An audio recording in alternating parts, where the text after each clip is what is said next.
Good morning, boys and girls. It's Miss Jaffe. I'm going to read you a story titled Cinderella Zelda. I hope you enjoy it. Miss you. Zelda loved to read books. She especially loved plays. When she was done with her chores, she would read and sing in her room. One sunny afternoon, Zelda hugged her book and closed her eyes. She pretended that she lived in a beautiful castle. Zelda, where is our supper? Zelda raced to the kitchen. Helga and Belva were waiting. They glared at Zelda as she spooned soup into two bowls. Her sister slurped and slopped while Zelda waited for her turn to eat. Don't forget to wash up, Belva said. Helga laughed. The sisters went to watch TV. I feel just like Cinderella, Zelda said. I wish I had a fairy godmother. Poof! A fairy godmother appeared. Here I am, she said. What do you wish? I wish to be Cinderella, said Zelda, and go to the royal ball. That's a very old story, said the fairy godmother.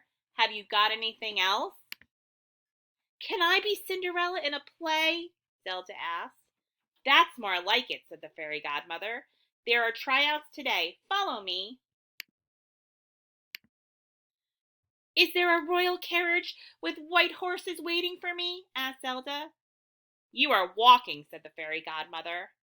Oh well, will I get a beautiful dress? Asked Zelda. If you get the part, said the fairy godmother. Then poof, she was gone.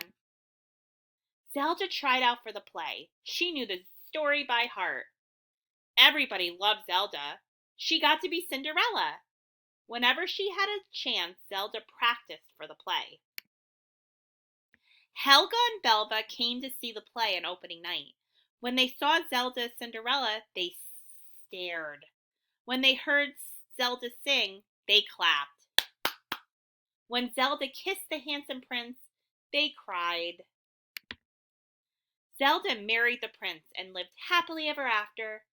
She called Helga and Belva at least once a week. Don't forget to wash up, she'd say, and then Zelda would hang up. So now, I want you to think, who were the characters in the book? And have you ever felt like Cinderella? I'm going to give you an activity sheet to complete on the next slide. I hope you enjoyed the story. Bye.